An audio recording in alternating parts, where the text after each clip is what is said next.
ay nagtatrabaho. Biruin niyo yun, habang nagtatrabaho, busy sa trabaho, and then gumagawa ng sermon outline or ng preaching, but yun po ay sa biyaya ng ating Panginoon.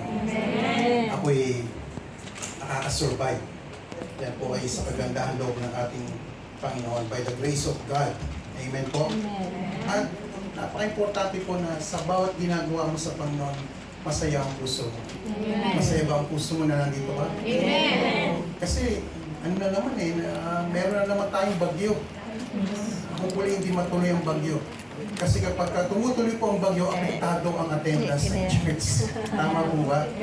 Salamat sa inyong kabutihan, sa inyong katapatan sa ating Panginoon. At patuloy po natin ipanalangin ang ating buting pastor at ang kanyang may bahay, maging ang mga kaibigan, kapatiran na nandun sa step.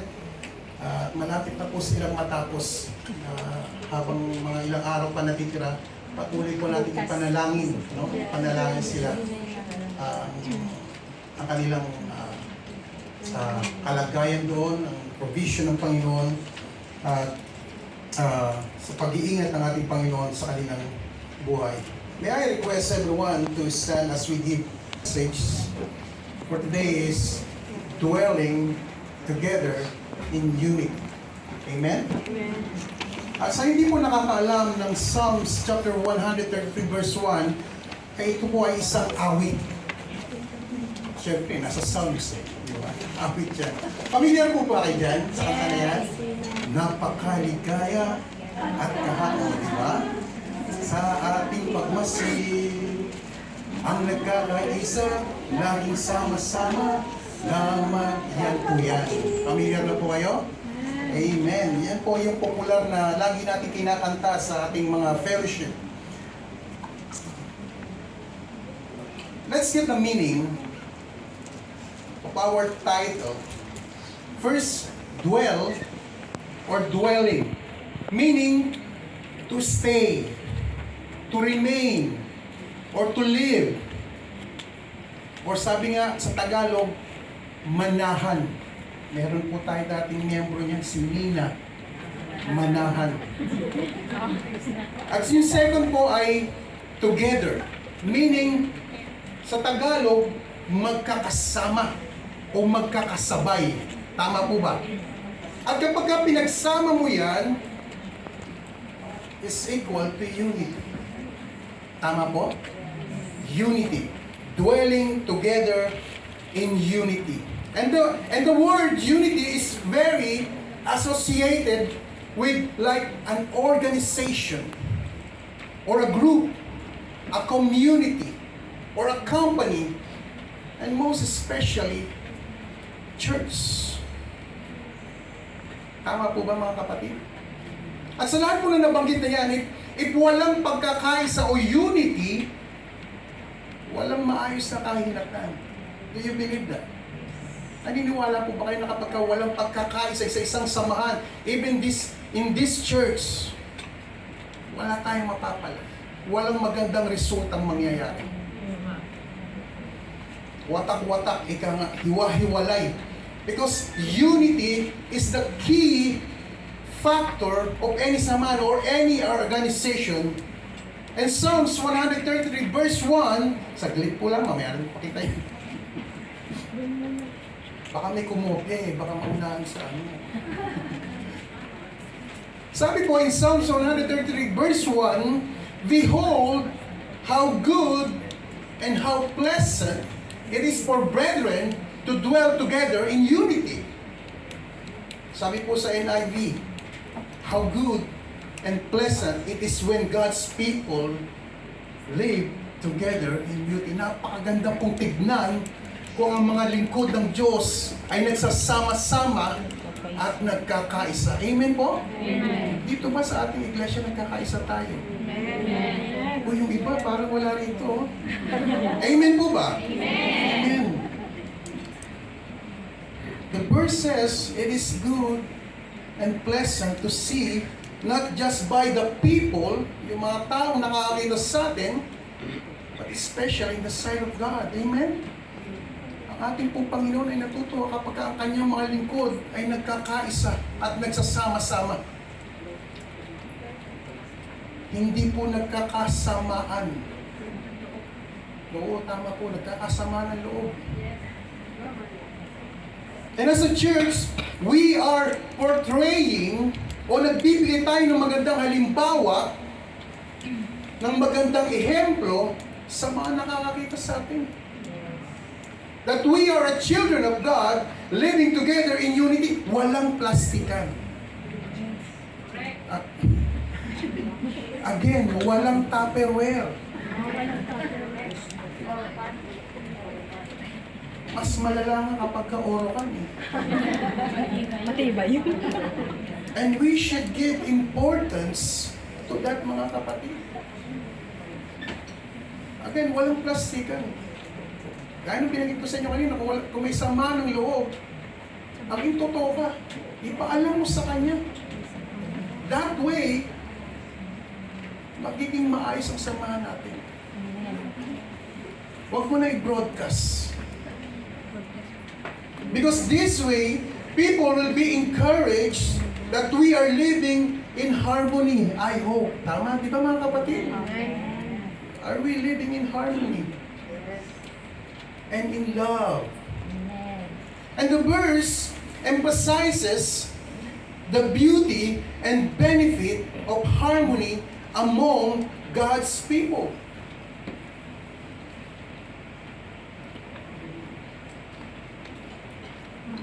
And it highlights that unity is not just desirable, but also a source of joy and blessing. Amen? Amen. When people see and experience that there is a strong bond or good relationship within that group or in a church, it gives joy and people will be blessed. Kapag tayo po ay nakikita ng marami, even sa ating mga samahan, sa ating iglesia, lalo na yung mga hindi mananampalataya, na kapag tayo nagsasama at maayos at matibay ang ating samahan, they will be encouraged. Tama mga kapatid? Ang ganda pala maging Kristiyano. Ang sarap pala maging lingkod ng Diyos. Kasi sama-sama sila. Walang plastikan. And also, Psalms 133 encourages believers to pursue unity and harmony. Ipakita natin o dapat pinapairal natin ang pagkakaisa. Unity and harmony in our relationship with one another. Highlighting the importance of love, your support, and shared experience. And this is how it works, mga kapatid, that the importance of unity is to love each other. Do you believe that? Mahalin mo ang iyong kapwa, mahalin mo ang iyong kapatiran. To support each other. To care for each other. And to agree with each other. Amen? And that is unity. Number one, unity in fellowship. Unity in fellowship. How important for you as Christian to be united in fellowship? Gaano ba kahalaga sa iyo na tayo ay dapat ay nagsasama-sama, nagkakaisa sa isang pagdalo o pagtitipon? Lagi po natin nababanggit dito sa unahan na kapag meron tayong activities or outdoor activities, lagi po natin sinasabi, support the ministry of our church. Tama po ba? Narinig dito po yan dito, di ba? Or support the fellowship of our church. Tama po, narinig yan lagi dito, no? Pag po tayo pumupunta ko saan kapag meron po aktibidades ng ating iglesia. Tama po mga kapatid? Hindi ko po kayo pinariningan. Pinatatamaan lang to. Because I am encouraging you to join the fellowship of our church. Amen po? Amen. Huwag tayong pumunta kung saan. Instead, support our church activities. Yung kinakaanipan mong iglesia. Because sabi po, in Hebrews chapter 10, verse 25, not forsaking the assembling of ourselves together as the manner of some is. Ang sakit. Huwag niyong kaliligtaan ang ating pagtitipon gaya ng ginagawa ng iba. Ang sakit po lang. Hindi po sa akin ang galing yan, ha? Sinasabi po dyan sa talatang binasa natin. Sabi po sa Tagalog, para mas maliwanagan yung maigi, huwag natin kakaligtaan ang pagdalo sa ating mga pagtitipon gaya ng nakasanayan ng iba. Ibig sabihin, nakasanayan, paulit-ulit. Na kapag merong pagdadalo o may pagdalo o may pagtitipon, wala siya. Sabi, nakasanayan. Huwag po natin gagawin yon. Gaya na nakasanayan ng iba. Sabi, sa halip, palakasin natin ang loob ng isa't isa, lalo na ngayon, nakikita nating malapit ang araw ng Panginoon. The day is approaching. We are in the end of times.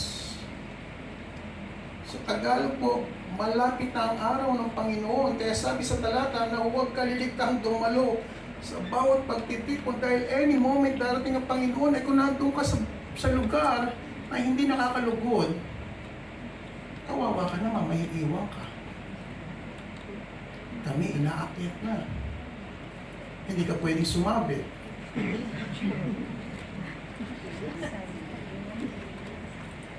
Huwag kaliligtaang tumalo sa bawat pagtitipon ng iglesia. Mas lalo pa po tayo magkaroon ng pagtitipon dahil ang araw ng Panginoon ay malapit na. And we need to encourage each other na magkaroon tayo ng palakasan sa isa't isa. You see that, sabi po, palakasin natin ang loob ng isa't isa. And this is what fellowship can do to you and to others. Kailangan mo ang isa't isa, tama mga kapatid? Kailangan mo siya, kailangan mo siya. Kailangan ka niya. Palakasan sa pamamagitan ng sama-samang pagtitipon. Totoo po yun, kapag tayo po ay nagkakasama, nagbibigay ka ng lakas sa iyong kapwa, mananampalataya, at ganun din po, vice versa. Pinalalakas ka din niya. Yun po ang kahalagahan ng pagtitipon. Sa buhay natin mga mananampalataya, supporting each other to be strong in faith. Amen po? And in knowledge of Him. Having a fellowship within our group. Because someone needs you. Amen? Someone needs you. Someone needs your encouragement. Someone needs to be lifted up kasi nangihina siya. Gusto niya tumalo o para gusto niya pumunta sa fellowship. And then hahanapin ka niya, wala ka ron. Nagkukuskus. Yung po kalagahan. Minsan namimiss natin yung blessing ng ating Panginoon kasi wala ka.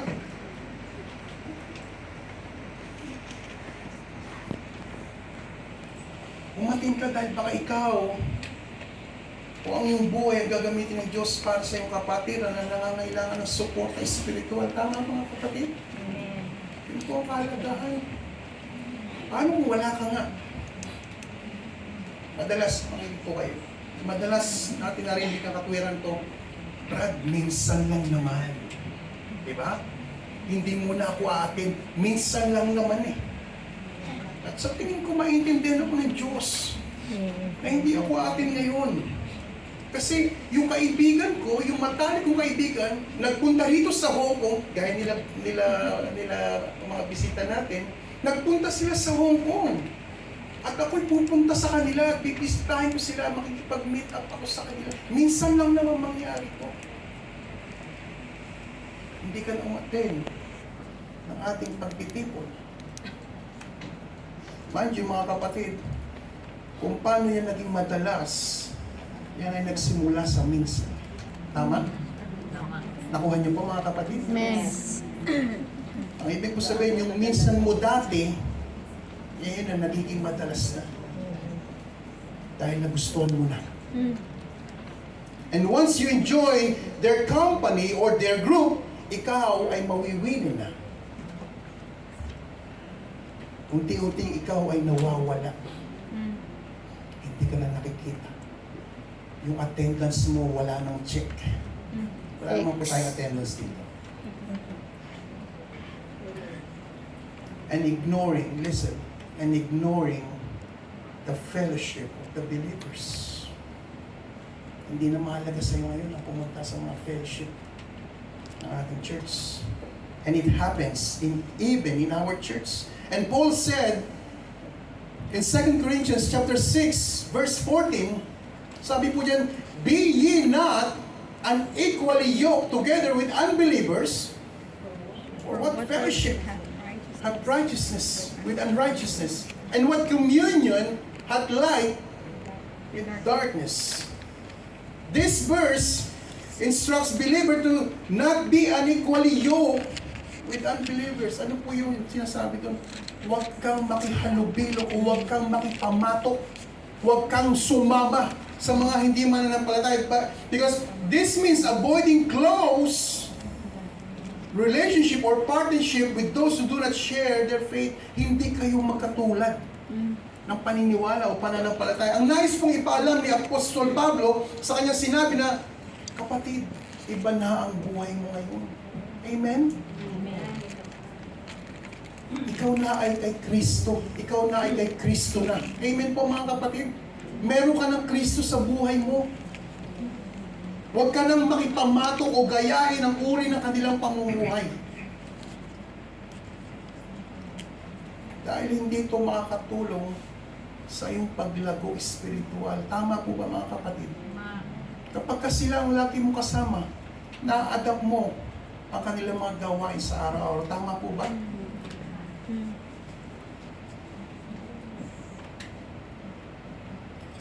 Si Kristo na nagmamaari ng iyong puso. At ngayon, hindi ka na namumuhay gaya ng dating mong gawain. Amen? 2 Corinthians 5:17, isa ka ng bagong nilalang. Huwag ka nang makisama o dumalo. Again, hindi ko kayo kinariringgan. Huwag ka nang makisama o dumalo sa pagtitipon sa dating mong gawain. Instead, join yourself in all church gathering or fellowship. Amen po mga kapatid? At patuloy ni Pablo na hindi pwedeng magsama ang mali at tama. Hindi pwedeng magsama ang dilim at liwanag. At hindi po pwedeng magsama ang kalikuan at katwiran. Brad, kaya lang naman ako sumasama sa kanila. Listen. Kaya lang naman ako sumasama sa kanila kasi gusto ko silang mawin. Wow! Ang ganda ng plano sa buhay. Gusto ko silang madala kay Kristo. Again, kapatid, kung ganyan ang motibo mo, amen to that. Tama mga kapatid? Paano kung ikaw ang madala nila? Aray ko. Dahil nag-enjoy ka, at yan ay nangyayari even sa ating iglesia. Tama mga kapatid? Brad, may nasusulat ba? Brad Pitt! Brad Pitt, may nasusulat ba patungkol dito na pwede ka makitipon sa kanila o makihalubilo sa hindi mananampalataya para madala mo kay Kristo? Meron po. Basa. 1 Corinthians chapter 9. To the weak, sabi po ni Pablo, to the weak, I became weak to win the weak. I have become all things to all people so that they, by all possible means, I might save some. Sabi po sa Tagalog, sa piling ng mahihina, ako'y naging parang mahina rin upang mahikayat ko sila. Ako'y nakibagay, mind that word, makibagay, sa lahat ng tao upang sa lahat ng paraan ay makapagligtas ako ng kahit ilan man lamang. Meron po tayong nakakasama at nakakahalubilo mga hindi mananampalataya kay Kristo. Tama po ba? Kasama natin sa trabaho, kasama natin sa park, kasama natin sa bahay, sa boarding house. Meron po dyan mga hindi mananampalataya. At yan ay nakakasama natin araw-araw ng ating buhay. At gaya po ni Pablo, nilagay niya o nakibagay siya ang kanyang sarili sa mga ganong klaseng tao para madala niya ang mga taong ito kay Kristo. Again, kung ganyan ang plano mo, mangyayari yan. Ipagkakalob sa iyo ng Diyos yan. Pero kung hindi ganyan ang plano mo, huwag ka na makihalupilo sa mga hindi mananampalataya. At gaya na sinabi ko kanina, ikaw ang madadala. Totoo po yan. Ikaw ang makukuha nila. Ito po yung tinatawag na makokompromiso ang buhay mo bilang isang lingkod ng Diyos. Tama po ba mga kapatid? Naintindihan niyo po? Amen.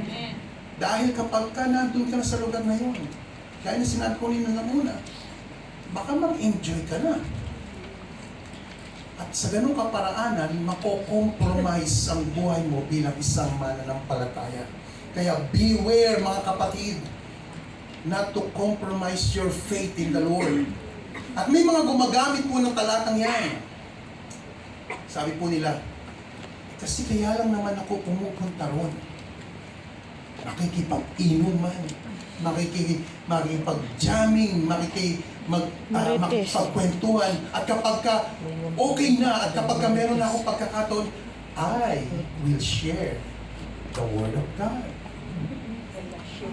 Ginamit pa ang pagkakataon yun. Sabi kasi ni Pablo, makibagay. Tama po ba? Sabi po dyan sa binasa natin, makibagay. Maki-blend in sa mga hindi mananampalataya. Sabi kasi naman ni Pablo yun eh. Ganun ba yun mga kapatid? Hindi po. Mali pong katwiran yun. Iwasan po natin na ang buhay natin na may makompromiso. Ibig po sabihin ay huwag malagay sa alanganin ang buhay natin bilang lingkod ng Diyos. Kailangan matatag ka. Pero kung ang plano mo, ang iyong adhikain, ang design ng puso mo ay madala sila kay Kristo, hindi po ibig sabihin na kapag sinabing nagiinuman sila, makikiinom ka rin. Hindi po. Na kapag sila ay magsusugal ka rin para mawin sila kay Kristo, hindi po. That is compromising, mga kapatid. Kung gumagawa sila ng mali, kasi sabi ni Pablo, blend in ako, makikibagay ako. Hindi po ganun mga kapatid. Manatili kang matatag. Kung sakali man nakakasama mo ang mga hindi mananampalataya, ipakita mo na meron kang Kristo sa puso mo. Amen po? Amen. Huwag nating ikompromiso. Dahil darating ang panahon na ginawa mo yung mga bagay nyo kasi sabi mo nakibagay ka. Darating ang isang araw, pupulaan ka nila. Tama po? Eh, ganun pala si Ate Marisa. Pwede palang uminom ang Kristiyano. Pwede palang magsugal ang Kristiyano. Pwede palang mag-disco ang mga Kristiyano. Pwede pala yun eh. Yun po tinatawag na kompromiso. Hindi ka tumayo sa iyong sariling pananampalataya.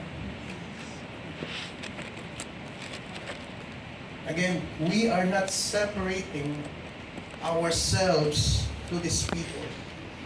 Mga unbelievers. Tama po mga kapatid? Rather, avoiding not to compromise our life as believers. Tama po mga kapatid? Iwasan po natin. Malakas po kasi ang hatak ng mundo. And we experience, lahat po tayo na-experience yan, di ba? Malakas po ang hatak ng mundo.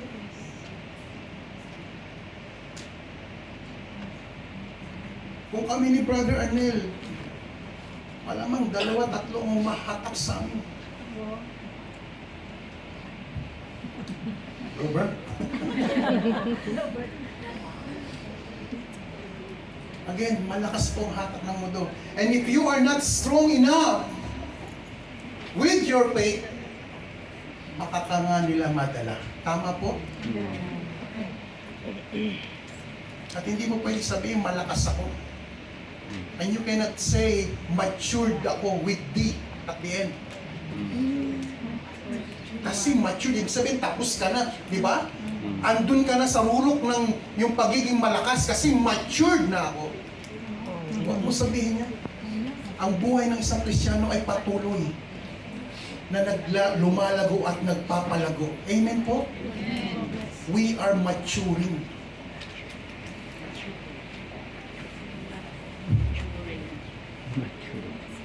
Again, kailangan natin sila. Kailangan din naman natin sila. Kaya na sinabi sa inyo. But, kapag naandun na tayo, stand your ground. Share the Word of God. Amen? Nang una ko pong ipinakilala ang aking asawa sa aking magulang, lalo sa aking tatay. Doon po sa Rizal, ang aming pong angkan ay kilala doon sa lugar namin sa Mateo, hanggang dulong bayan, o gitnang bayan, hanggang dulong bayan, kung tawagin, ang mga Salvador. At doon po sa lugar namin, ay may posisyon ng tatay ko. At kilala niya mga politiko doon sa aming lugar. At nagkataon nang kami umuwi mag-asawa for the first time, nang kami ikasal, at pinakilala ko nga siya si Sister Myra, sa aking tatay, nagkataon na may handaan at mga naglalaki ng tao. Hindi yung ganitong malaki. May mga posisyon sa gobyerno, congressman, mayor, mga councilor ng bayan, mga barangay tanod. Hindi nila nakuha yung punchline. Anyway, totoo po, malalaking tao. At nang kami po ay pumasok dun sa bahay ng aking tatay, inalok po ako ng tatay ko ng isang bote ng beer. At kapag tinanggihan ko po yun, mapapahiya ang tatay ko. Tama po ba? At sabi ng tatay ko, anak, birthday ko ngayon. Isang bote para sa'yo. Sabi ko, tay, hindi po ako umiinom. Even ako po hindi Kristiyano, hindi ko talaga ako umiinom. How much more nang ako ay naging Kristiyano na? Nakiusap ako sa tatay ko at nagsabi ako ng maganda sa kanyang mga salita. Ay, pasensya na po. Happy birthday, pero hindi po talaga ako umiinom. At ako po ay isang Kristiyano. Ay, ganun pala eh. Sige. Ganun po yung sinasabi ng salita o yung sinasabing paliwanag ni Pablo na pwede kang makisalamuha sa kanila nang hindi nakukompromiso ang iyong buhay mananampalataya. Even sa pamilya, even sa trabaho natin, huwag natin maging kompromiso ang buhay natin mananampalataya. Dahil minsan kasi natatakot tayo. Minsan nahihiya tayo. Dahil gusto natin silang pagbigyan. Tatay ko yun. Pwede kong pagbigyan. Mas maganda ang pagkakataon kasi kaarawan niya. Tama?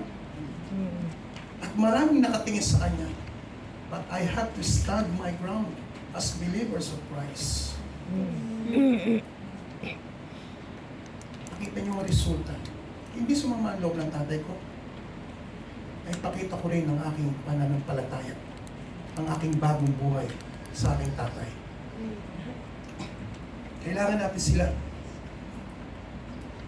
At huwag natin hayaan na madungisan ang ating spiritual na pamumuhay kapag tayo nakahalubilo sa kanila. Amen po? Amen. Sabi nga ni Digong, yung mga tiga Cebu. Sabi nga ni Digong, alam niyo to, huwag mong subukan. Masisira ang buhay mo. Tama po? Masisira ang buhay mo. Which is true. Huwag mong subukan kapatid. Masisira ang buhay mo kapag sinubukan mo. Maihirapan ka nang bumalik kapag ka nakompromiso na ang buhay mo mananampalataya by joining them. Do not compromise your faith, mga kapatid. and especially your relationship with God. Amen po? By letting yourself having a close fellowship with unbelievers. Instead, it is better for us to have our own gathering or fellowship. Tama po mga kapatid? Amen po ba? Amen. For all the believers of Christ to show your love, your support, your care to one another as brothers and sisters in Christ. Amen? Number 2, unity in works and fellowship. Meron akong trivia, pagka nasagot nyo to, tama ka. Ano po ang tawag sa isang pirasong tingting? Walis.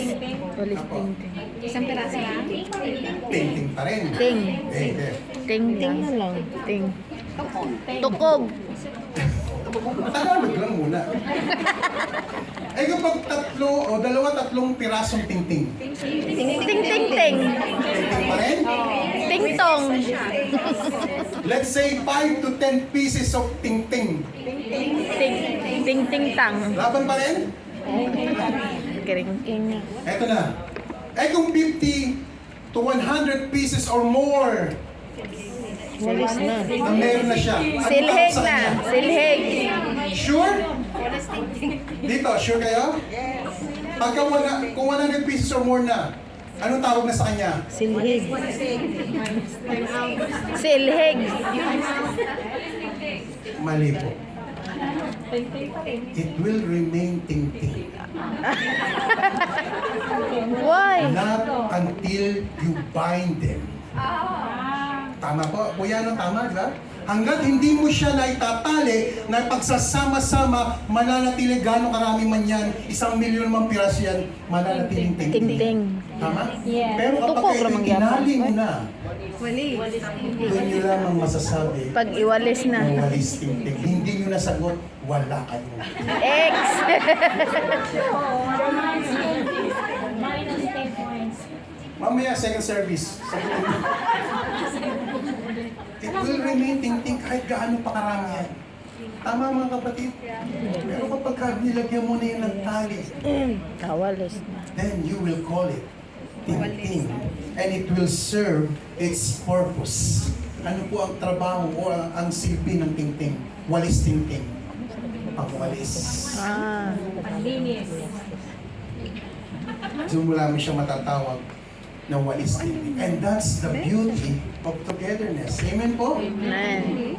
Marami nga tayo. Kung hindi Ting-ting. naman tayo nagkakaisa. Tama? Ting-ting pa rin. Di ba naman, di ting-ting eh. Proverbs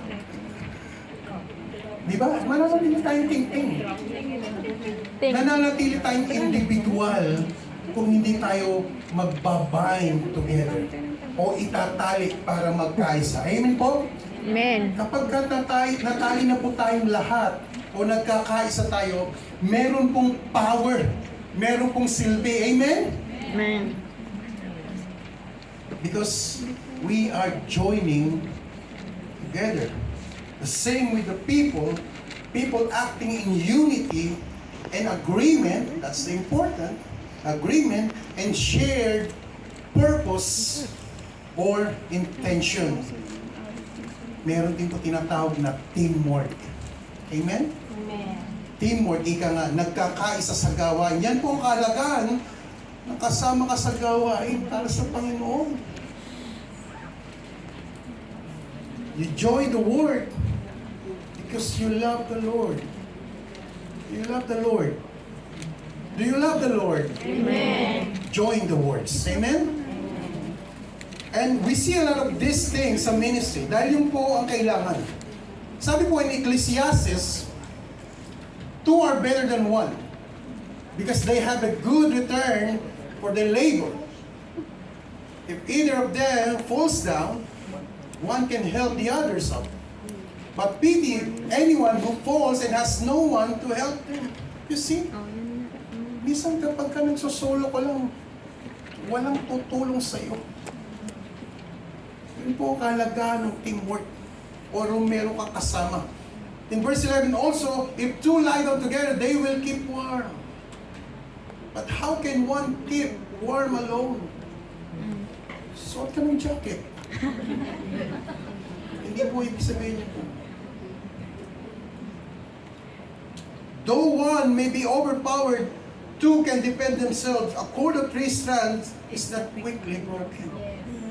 Kapag ka marami kayo, kapag ka nagkakasama-sama kayo, kapag ka joining together, mahirap tayong gibain. Amen? Amen.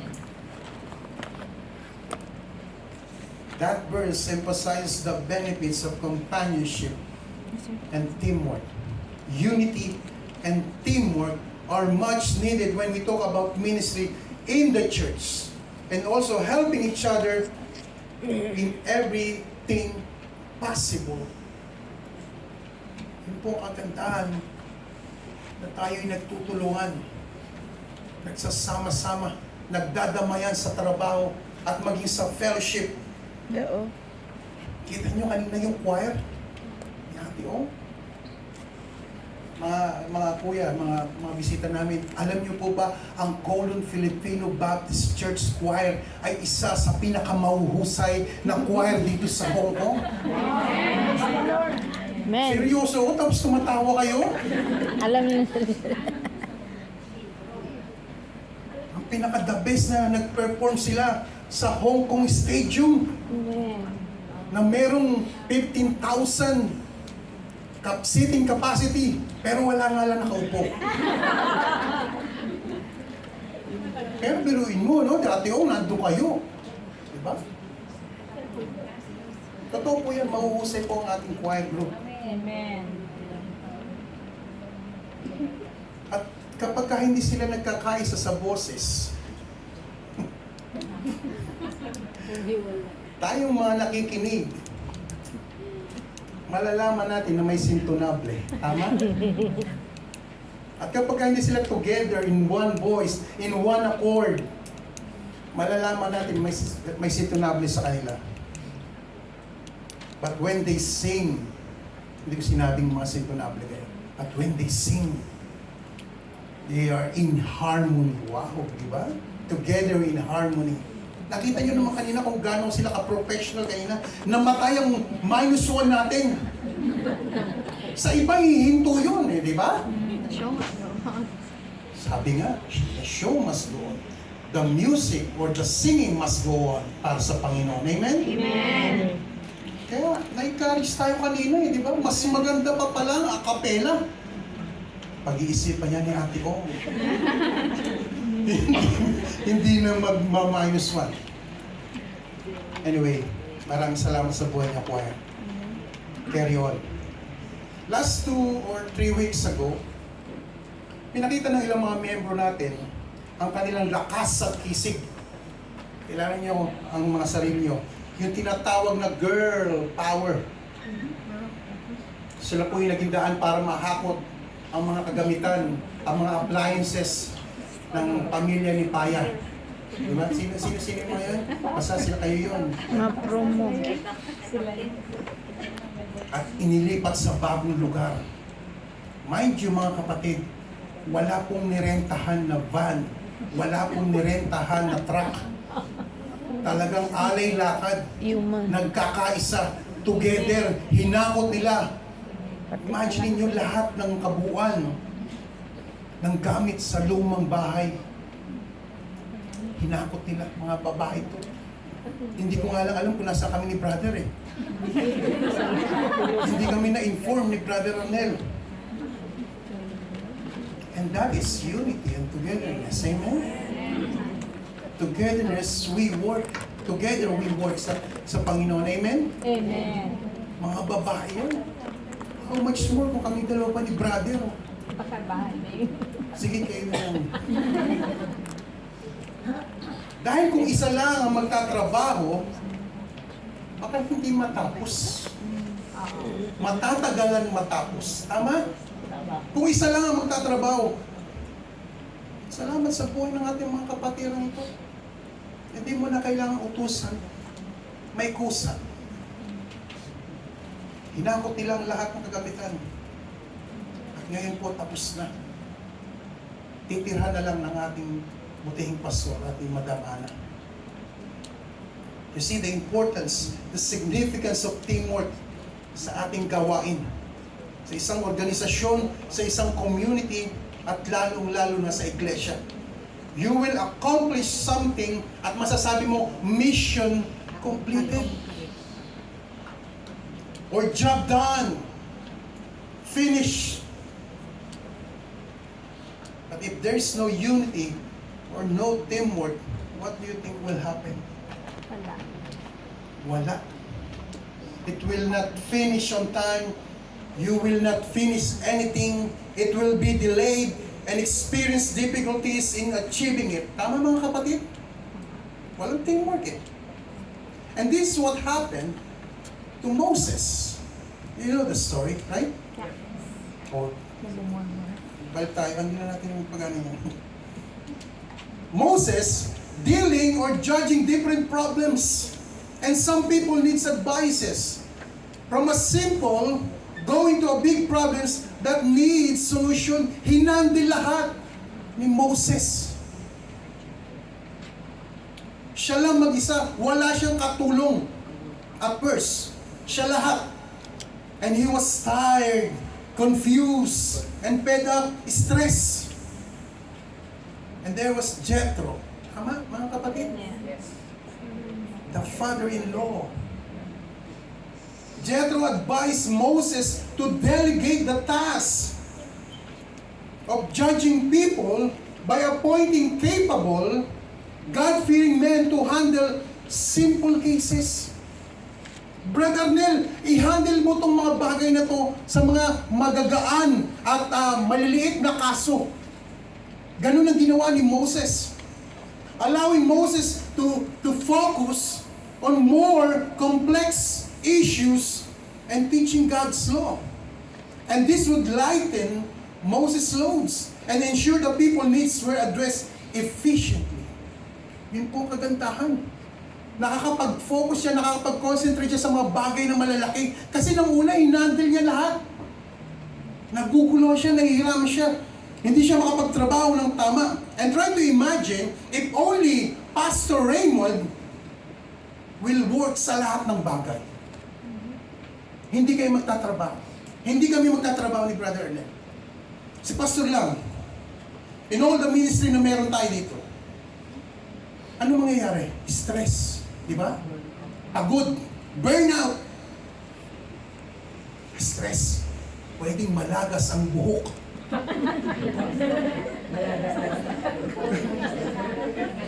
Huwag niyong ipatungkol kay Pastor. Ibig sabihin kapag... Baka isumbo ko ng mga bisita. Lagot ka. I mean, that's the result. Di ba tama? Yeah. Kapag ka ikaw ay nai-stress, hindi mo napapansin na lalagas ang buhok mo. Isa yan sa mga dahilan kapag ka ikaw ay nai-stress. Tumatanda ang Ako, itsura mo. pinakalan ko. Kaya po napakahalaga na sa gawain, sa ministry, sa lahat ng trabaho sa iglesia, tayo po ay nagkakaisa. Ikaw ay sumasama. Amen po? Only one or few will work in the ministry and others are not desiring to help or not to be involved in the works. First, we are not working as one. For sure. Hindi ka kasali. Narinig na po yung katwiran na kaya niyo na yan, di ba? Madalas natin narinig yan, kaya niyo na yan. There is no togetherness or unity. You are not helping at all in the ministry. There is no willingness sa iyong puso. Tama mga kapatid? Ayaw mong tumulong eh. Hindi ko alam kung tamad ka o ayaw mo lang talagang tumulong. But minsan, yung mga ganong katwiran, ay minsan at madalas ay nakaka-apekto sa gawain. Kailangan ka, wala ka. We need unity. We need togetherness in works and in fellowship. Ang buhay po natin ay parang buhay ng mga bubuyog o bee. Bakit po? They work and protect their queen bee. Tama po ba mga kapatid? Oo. 24 oras, hindi natutulog ang mga bubuyog.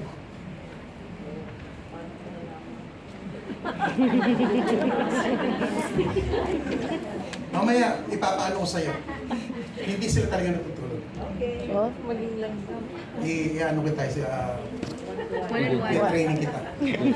Because only the queen in the colony capable of laying eggs.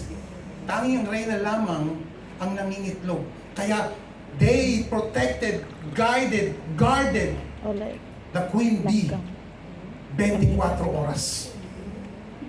Lamigas. So they work together, they guarded the queen together, they fight till death just to protect the queen. Yan po ang trabaho ng mga bubuyog para sa kanilang reyna. Because there's a lot of predator, mga kaaway na gustong kainin o patayin ang kanilang reyna. And they have to work together. Kailangan nilang magtrabaho ng sabay-sabay at sama-sama. Same as we, mga tayo po mga Kristiyano, we must work in unity in our ministry, in togetherness, and we should give our best effort, give our best strength or power or energy, because this work is for the Lord, nothing else. Amen? Wala tayong Bigyan ni Tintin. pinaglalaanan ng mga bagay na to. Ang ating lakas, ang ating pagkakaisa, ginagawa natin to ay para sa ating Panginoon. Amen po? Amen. Lastly, unity in prayer. Proverbs 15:20. Unity in prayer. You see, when we kneel down and close our eyes for the Lord in prayer, God always listen and hear our prayers to Him. Amen? Amen. Kapag tayo po ay nananalangin 100%, 100% pakikinggan tayo ng ating Panginoon. And God will answer our prayer according to His will. Because God hears the prayer of the righteous. Proverbs chapter 15 verse 29 says, "The Lord is far from the wicked." Malayo ang Diyos sa mga wicked, but He heareth the prayer of the righteous. Amen? Amen. How much more, mga kapatid, kung tayo ay sama-sama at nagkakaisa sa panalangin. Again, lagi po itong sinasabi at ibinabahagi, ang buhay ng Kristiyano ay dapat namumuhay sa panalangin. Nananalangin po ba tayo? Amen. Namumuhay tayo sa panalangin, marunong manalangin, hindi nahihiyang manalangin, laging nananalangin, at tamang manalangin. Bakit, Brad? May mali bang prayer? Meron po. Meron din naman pagkukulang sa panalangin. Kaya po ng ating verse na binasa, but if your heart and your life is right before the Lord, then God will hear your prayer. Amen? Amen. Kung tama at busilak ang iyong puso sa harapan ng ating Panginoon, umasa ka na tutugunin ng ating Panginoon ang iyong panalangin. In this church, we have our prayer rally. Yung ginaganap natin every last Sunday ba? Tama na, last Sunday. Fourth Sunday. Fourth Sunday of the month. We have our Wednesday prayer meeting. And I know some of you have your own groups to pray. Tama mga, may mga group, mga GC kayo para manalangin. It's very good po. Maganda po yan. United together in prayer, God is well pleased with our actions. natutuwa ang ating Panginoon kapag ganyan ginagawa natin. Namumuhay tayo, namamalagi tayo sa bawat sandali ng ating buhay. Tayo ay lumalapit at nananalangin sa ating Panginoon. And God assures us that He will answer us according to His will and according to His riches and glory. Amen? Amen. That's the power of unity in prayer, mga kapatid. In Matthew 8, chapter 18, verses 19 to 20. Again, I say unto you, that if two of you shall agree on earth as touching anything that they shall ask, it shall be done for them of my Father which is in heaven. 20, makibasa po. For we are two or three are gathered together in my name, there am I in the midst of them. For where two or three are gathered in Jesus' name, there am I in the midst of them. Umasa ka na kapag ka mayroong pagtitipon, paglapit sa ating Panginoon, umasa ka. Kasama mo ang ating Panginoon. Amen? Amen. That if two of you shall agree on things you ask or pray, it shall be done by our Father in heaven. Amen? Amen.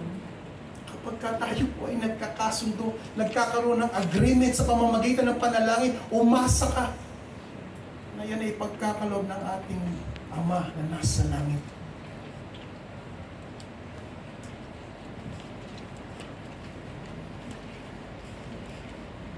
If you see brethren, if you see believers, Christ, praying, join them. Tama mga kapatid? Amen? Do not say kayo na lang. Kanina nanalangin kami bago magsimula. Salamat dahil tumahimik kayo. Meaning, you are joining with us sa panalangin. Kahit na hindi kayo tumayo. Pananahimik, meaning, you are agreeing dun sa aming ginagawa sa panalangin. Pero kung kayo ay mag-ingay habang kami nananalangin dito, nagdi-disagree kayo. You are not with us sa panalangin. Tama po mga kapatid. At salamat sa inyo kasi tumahimik. At lagi po nangyayari yan kapag nandito ang ating Pastor Raymond, pagka mag-start na po tayo nananalangin, at salamat dahil tumatahim kayo, meaning uma-agree kayo.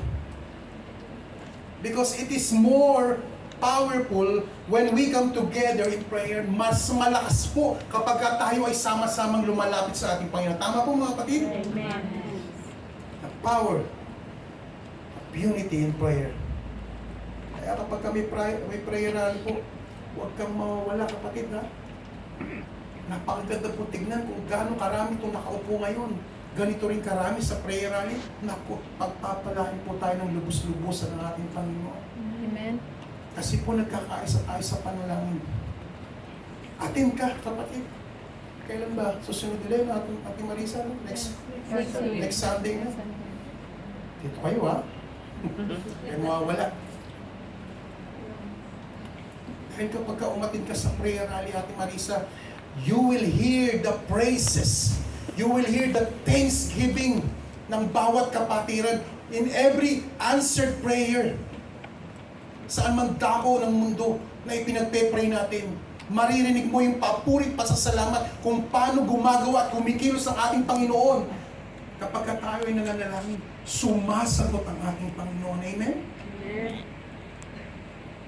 God answered all the prayers of every believers, of all the people who prayed.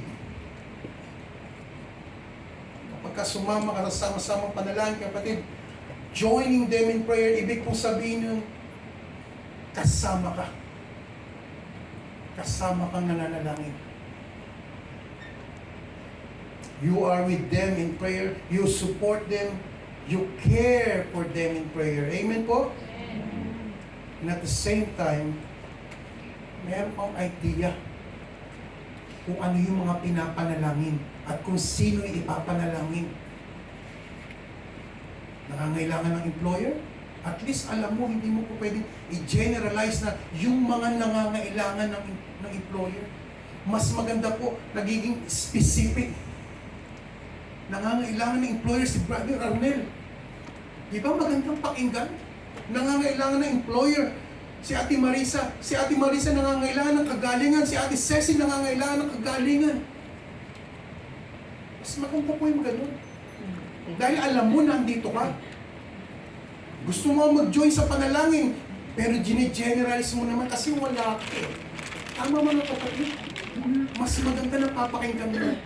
At personal kang lalapit, personal mong ipapanalangin ang bawat concern in prayer, yung mga kapatiran mo para sa Panginoon kapag ikaw ay nananalangin ng sarili mo. Pero mas maganda po, kayo sama-sama. It's important to join in prayer. Sabi nga, attendance is a must. To be united together in prayer. Yung iba po kasi ayaw mag-join. Ayaw mag-join sa mga group prayer. Bakit kanyo? Yung iba natatakot mag-pray. Tama? Natatakot mag-pray. Kasi hindi pa marunong mag-pray. Hindi proper yung prayer. Hindi ko alam bakit kayo natatakot. Minsan kinakabahan, like tatayo dito sa unahan, tinawag ko si Alban, Nanilin, mag-pray ka nga rito. Minsan natatakot eh. Dahil kung sino pa yung nagtatago, siya pa natatakot, siya pa yung natawag, di ba? And then bibigyan ng mic. Nakaka-nervous yun. Kasi prayer rally, hindi maaaring walang mic. Kaya yung iba, minsan hindi na lang po a-attend. Kasi baka ako pa ang matawag at magpanalangin sa unahan with mic. Bakit po kayo natatakot manalangin? Mahirap ba manalangin? Majority, walang mahirap sa panalangin, tama? Huwag kang matakot manalangin, huwag kang mahiyang manalangin. Anyway, dumaan naman tayo sa lahat ng ganyang bagay. Hindi sanay manalangin pa, tama? Pero paano mo masasanay ang sarili mo kung hindi mo sinisimulan manalangin? Pasimpleng kainan na nga lang. Nanili mo, mag-pray ka nga, hindi siya lalaki. Nakaka-relate kayo, di ba? Panalangin na lang, small group na lang yun. Nahihiya pang manalangin. Like tayo ng mga bata, bless this food in Jesus' name, amen. Napakasimple. Kung hindi mo sasanayin ang sarili mo, hindi ka matututo. Praying is communicating. Praying is talking to our God.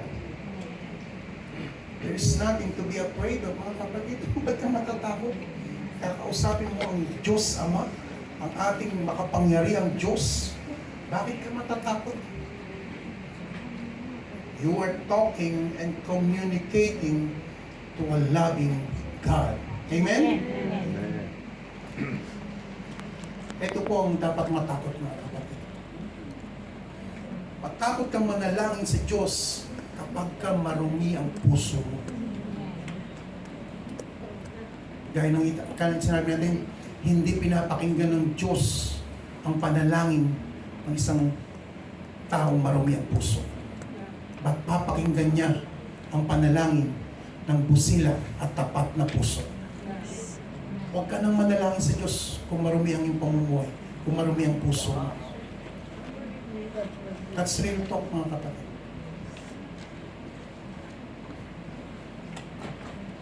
Ngunit kung malinis ang iyong puso, nakaharap sa Diyos, kahit hindi ka marunong manalangin, ano po sabi ni David?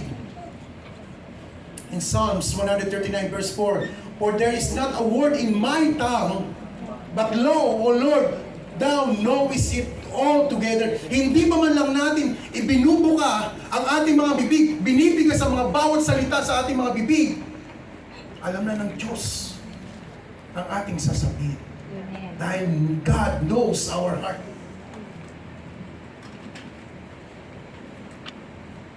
Yan po ang pakatandaan natin.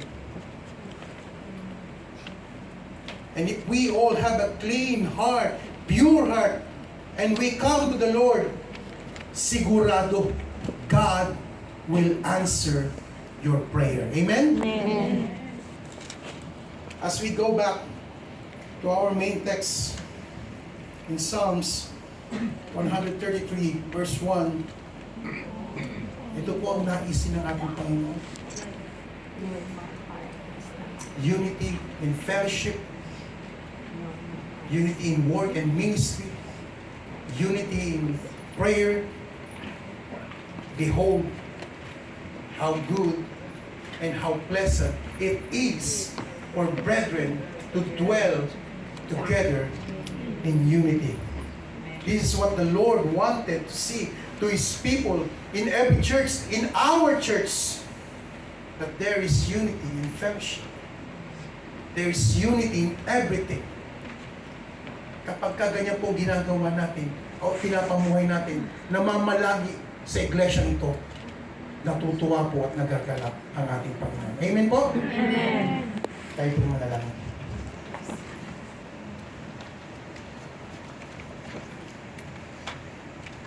Salamat, Panginoon, muli sa pagkakataon na ipinagkaloob mo sa amin sa mga salita mo namin pinagbulay-bulayan. Napakatandaan namin ang kahalaga ng magkakaisa, nagsasama-sama, nagtitipon-tipon dahil kami yung mga lingkod. Kami mga anak mo, Diyos. Kaya dapat lamang, Panginoon, na pahalaga namin ang nagkakaisa sa aming sama-sama. Salamat sa iyong salita. Salamat sa Banal na Espiritu, Panginoon. Salamat, Panginoon, na naway ito'y nangusap sa bawat isa. Salamat sa iyong pag-ibig. Siya nagbubukod sa amin. Panginoon, hamunin mo kami sa mga salita mo, Panginoon, namin ang kaigan sa umaga nito. Pagpalain mo ang bawat isa sa ating mga kapatiran, sa aming mga bisita, Panginoon. Sa iyong papulpas sa langit ko ang dalag sa tayong pangalan na ipanginoon